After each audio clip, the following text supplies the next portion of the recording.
Hey everyone, hope everyone's having a fabulous Tuesday. And yes, I titled this as True Crime Tuesday.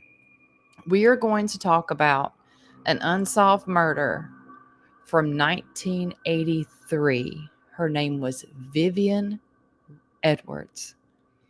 She was 32 years old when she went missing, not far from where I live here.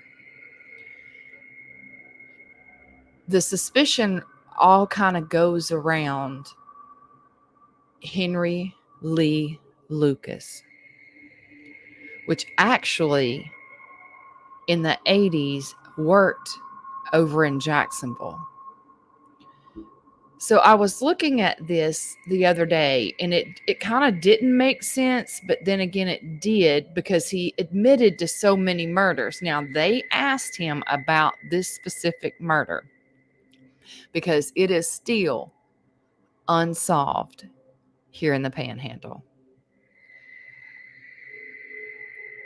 It's sad that even in its infancy, that DNA has not been able to link this woman's murderer to anybody. It was said that she was last seen on January 25th of 1983.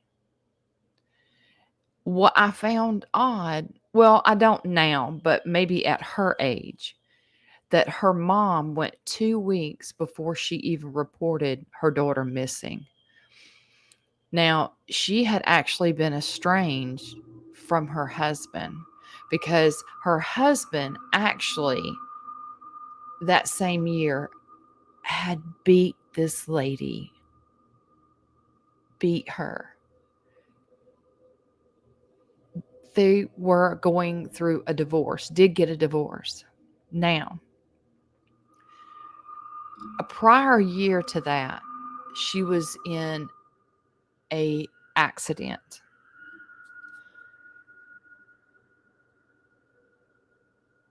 She had stood to gain over $1 million from that lawsuit that she had. When investigators, obviously were contacted, they had talked to her friends about her leaving town when this happened with her husband at the time. And that is when actually she had been involved in the accident.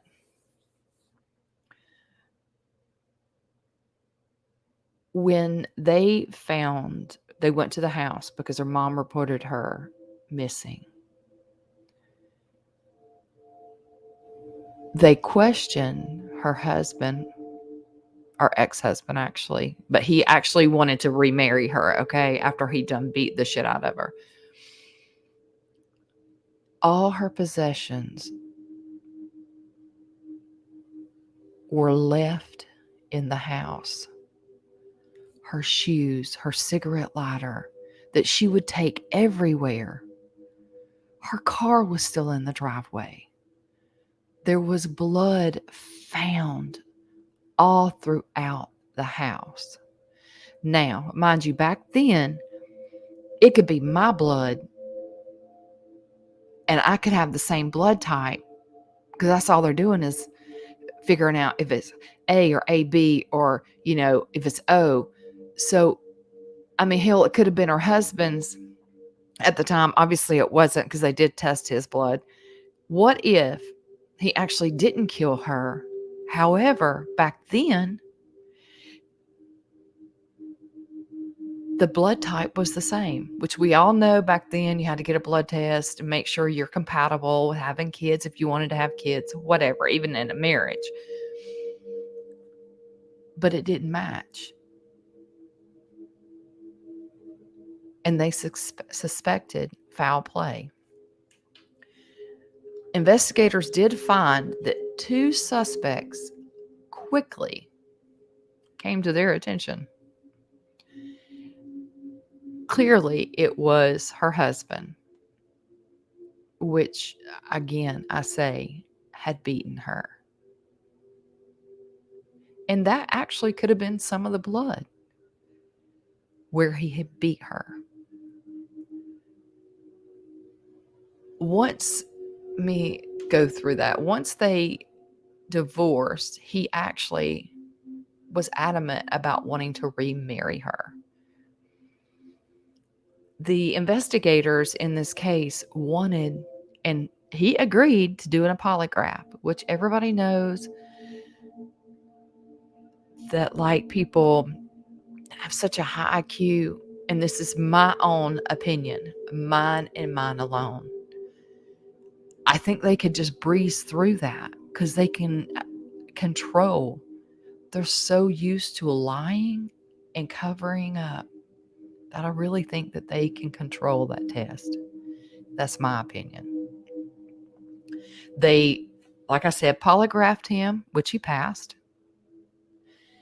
He also allowed the investigators to search his vehicle, which, if you're putting a bloody body in the back of your car, in your trunk, it doesn't matter how much you clean up, because they had luminol back then, okay? Might still been pretty early on, but they still had it. There would be evidence everywhere. There wasn't.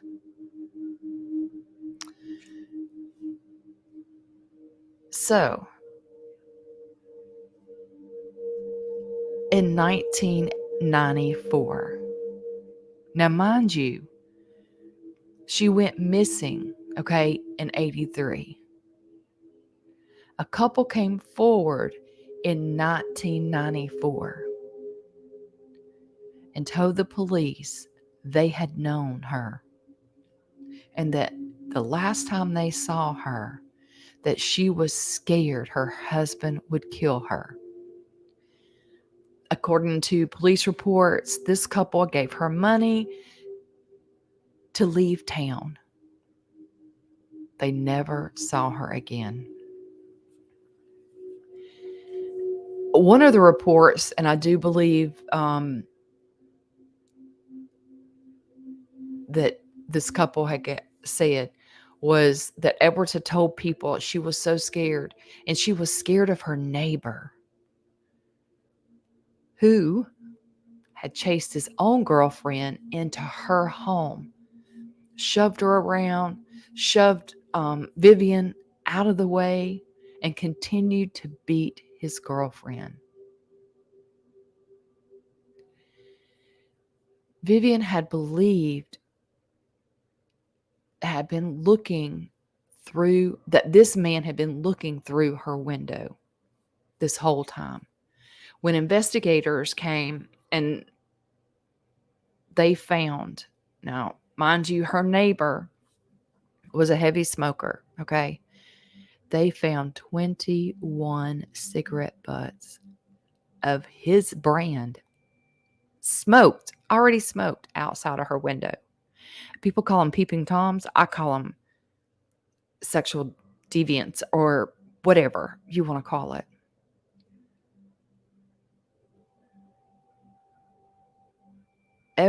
Vivian Edwards' brother had loaned her a shotgun because she was so scared of her own neighbor.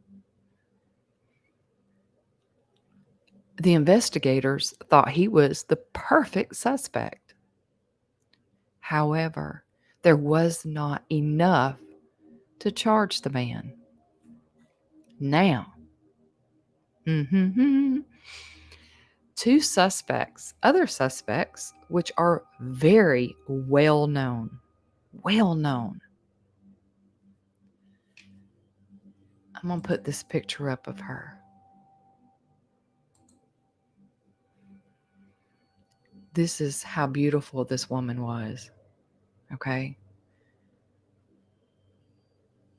Very beautiful.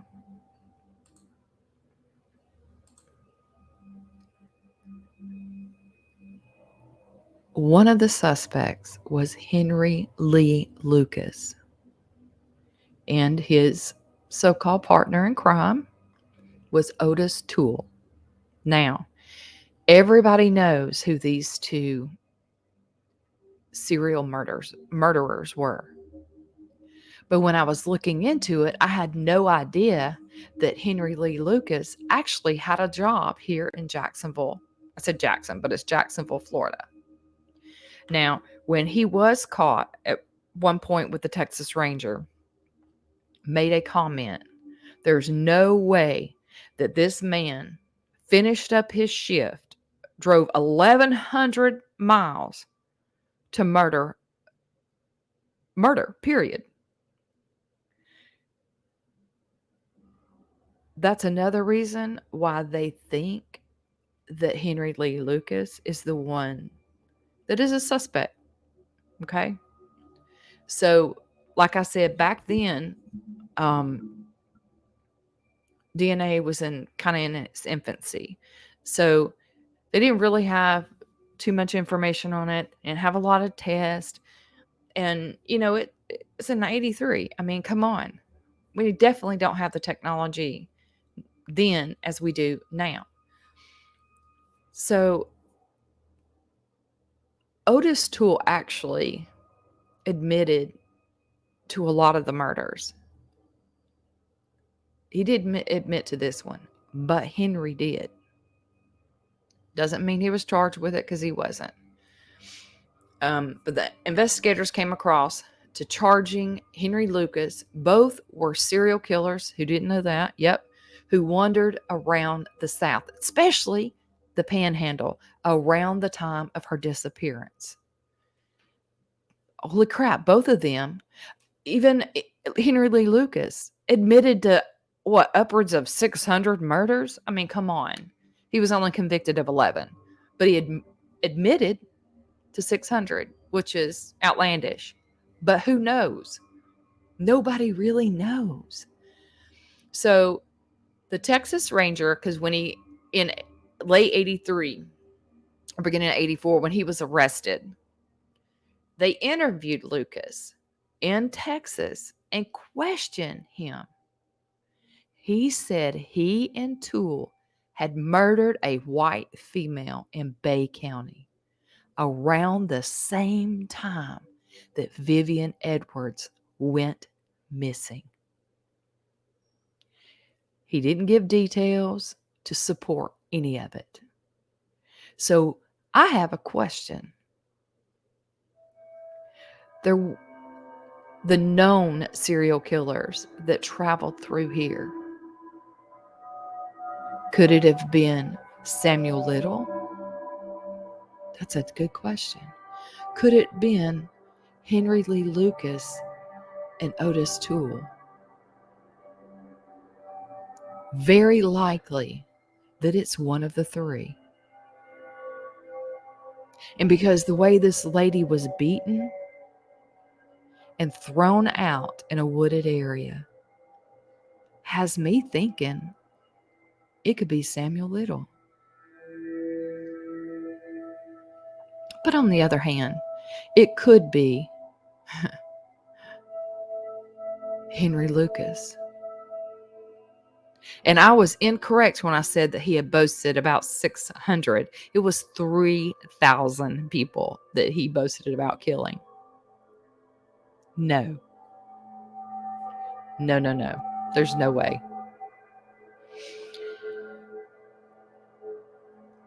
Toole, on the other hand, was very skeptical of his own confessions.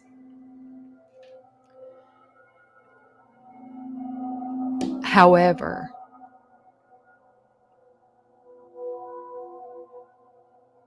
in 89,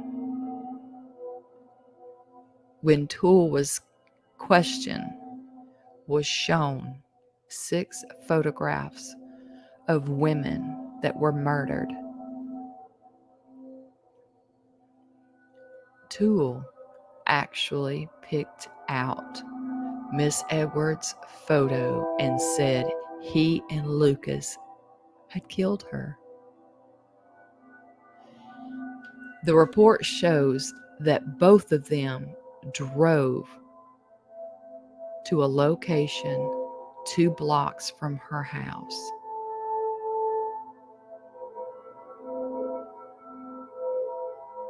That's where she was actually murdered.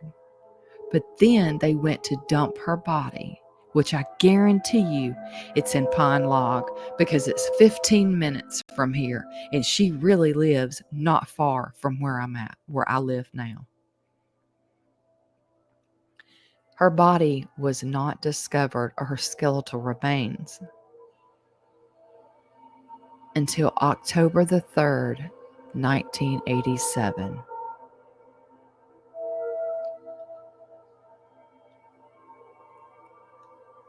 It's really, one of the reports said it's 15 minutes from here, and one says 20. But I'm telling you, I know exactly, if this is the only wooded place, that you could try to hide something, and it would take a long time for somebody to find you. Now,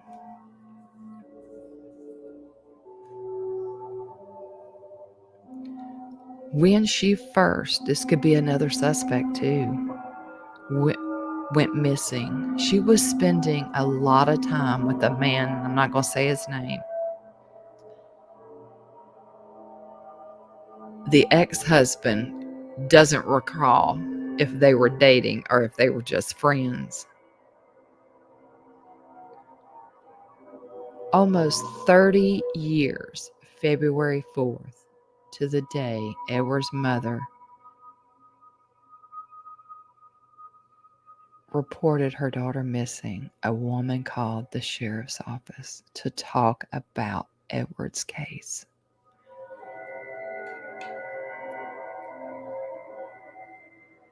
I'm reading this one right here. She had recently seen Youngblood and recalled a time when she spent the night in his van, which was parked outside of Vivian's home.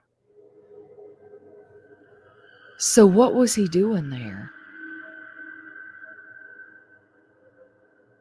Why was he there and parked outside of a home?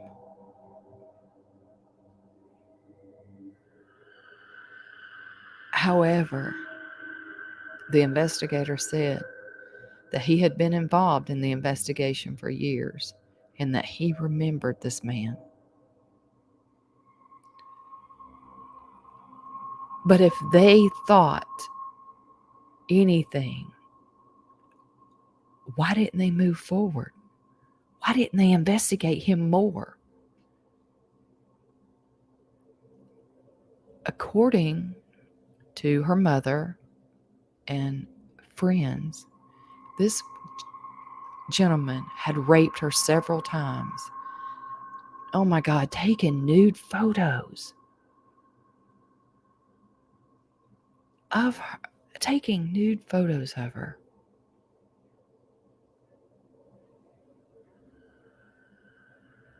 I don't get it. So,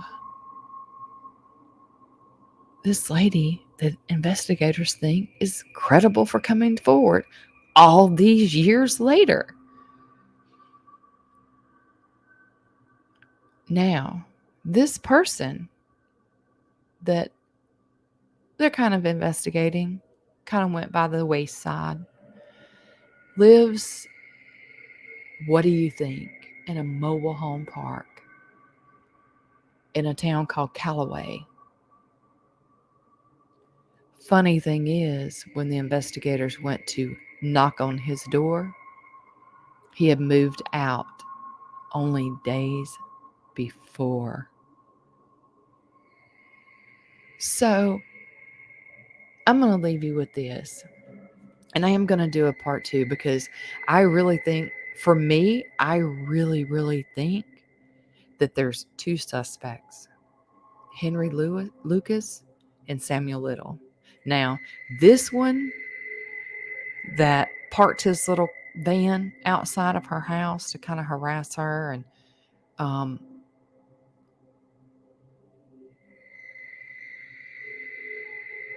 It's odd, yes.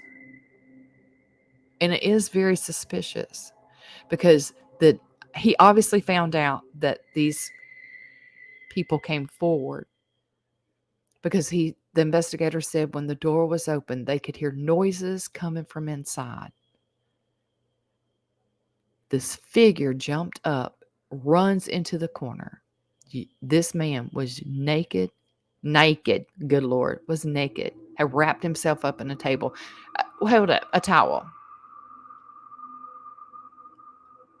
Oh, so this was before. Okay, my bad. I haven't even read this far. Anyway, this lady did not deserve to die. And y'all look back, you remember she was thrown out, discarded like a piece of trash, which most serial murderers, that's what they do. But was she raped? How was she murdered?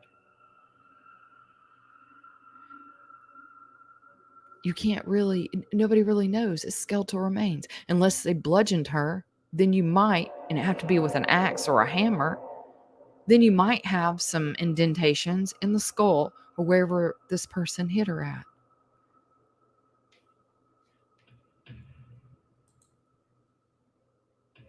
I'm going to read you some timelines of when Miss Roberts, according to this, 1979 is when her and her husband got divorced. A couple other reports said it was just that year she went missing. Approximately 4 years prior to Vivian's disappearance and death, she files for a divorce from her husband. The divorce is requested after her alleged beating. 82. Vivian was involved in a lawsuit because of a car accident. She had declined settlement offer for a substantial amount of money. Her lawyer expected her to prevail at the trial in March of this year. Again, Vivian declined the settlement.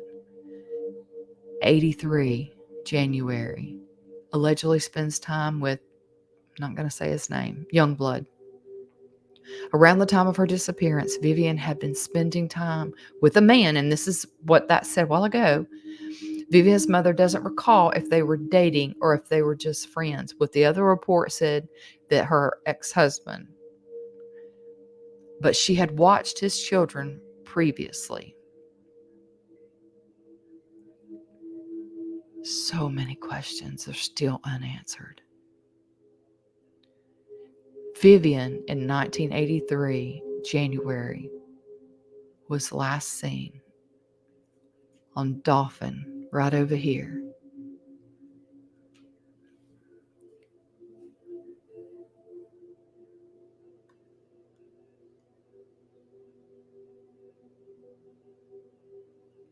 January 26, 1983, her mother had reported her missing. Around 2 weeks after she had last seen her. 1984, investigators question Henry Lee Lucas.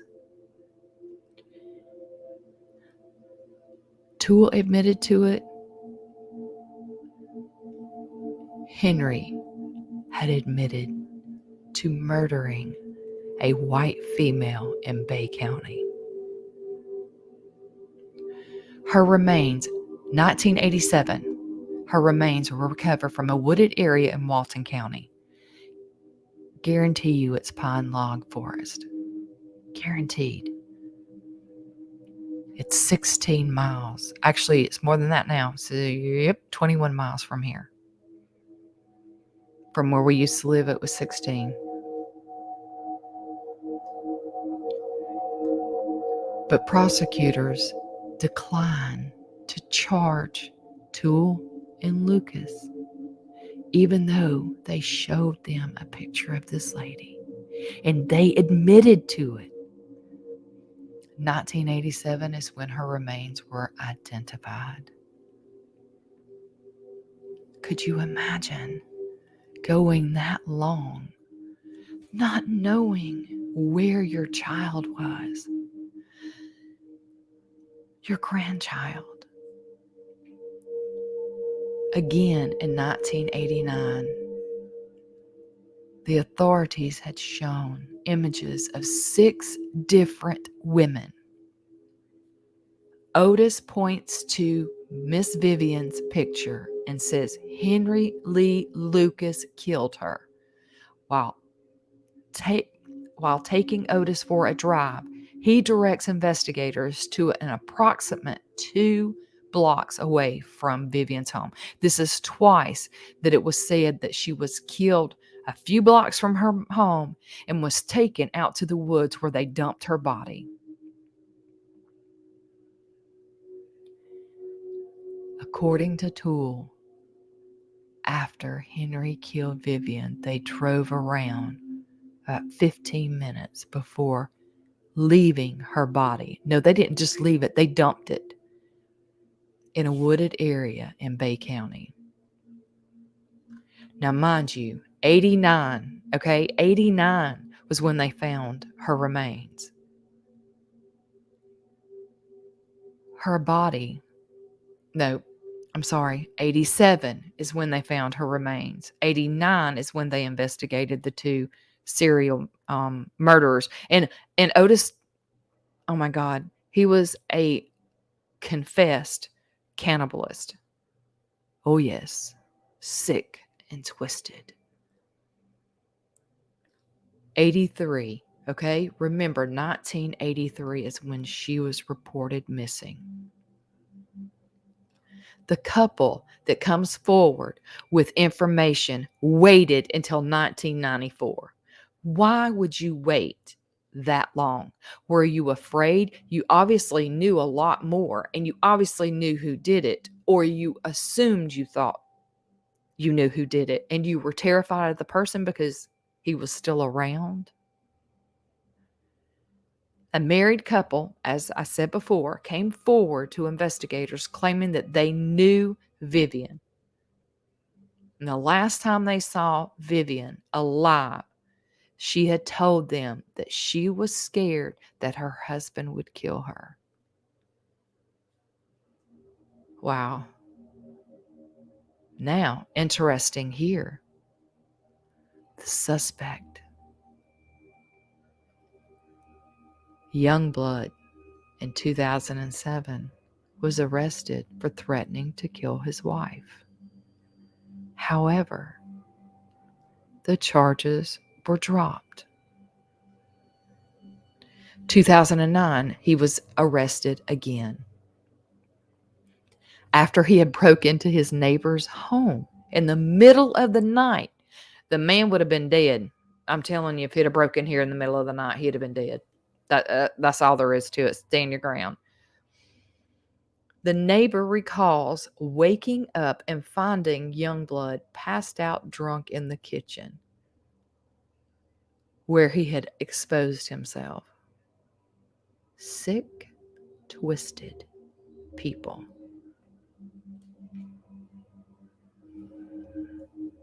2013. Wow. We're getting a little closer, but it's still unsolved. According to a woman, came forward with information again, had recently seen Youngblood and remembers an event in which she spent the night in his van in front of Vivian's house. So, could it be? We have 3 suspects. 2013, he was re-questioned. Explains that he loved Vivian and did not kill her.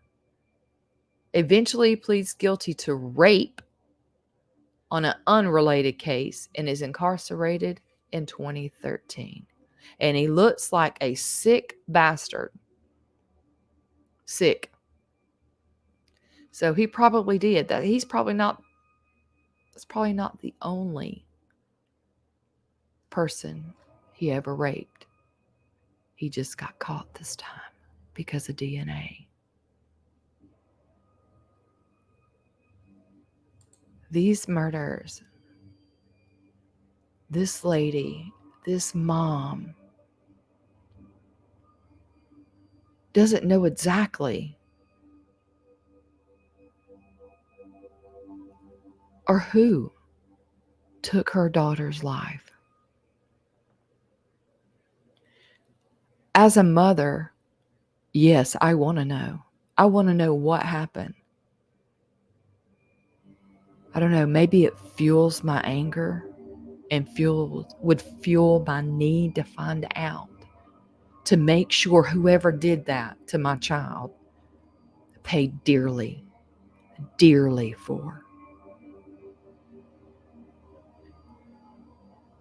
I do want to do another, maybe a part 2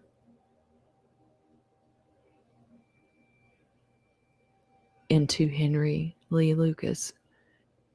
Very well could be a suspect. He admitted to it. And everybody knows that we love paranormal and true crime. So we might just go out there because there has to be a cross with her name on it in there. And we might go out there and do an investigation coming up on Vivian. Hell, who knows? She might even come through and who knows what could happen. But I feel bad that this poor woman, this woman's mother,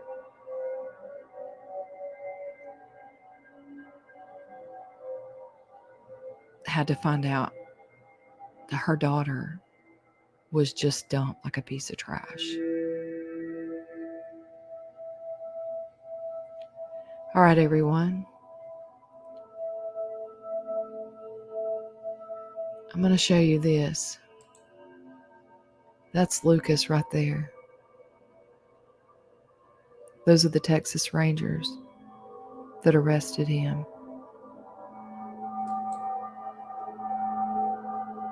I feel that he could be the one involved in her murder. Then again, it could have been young blood. All right, everyone. Until our next video, I hope you enjoyed this.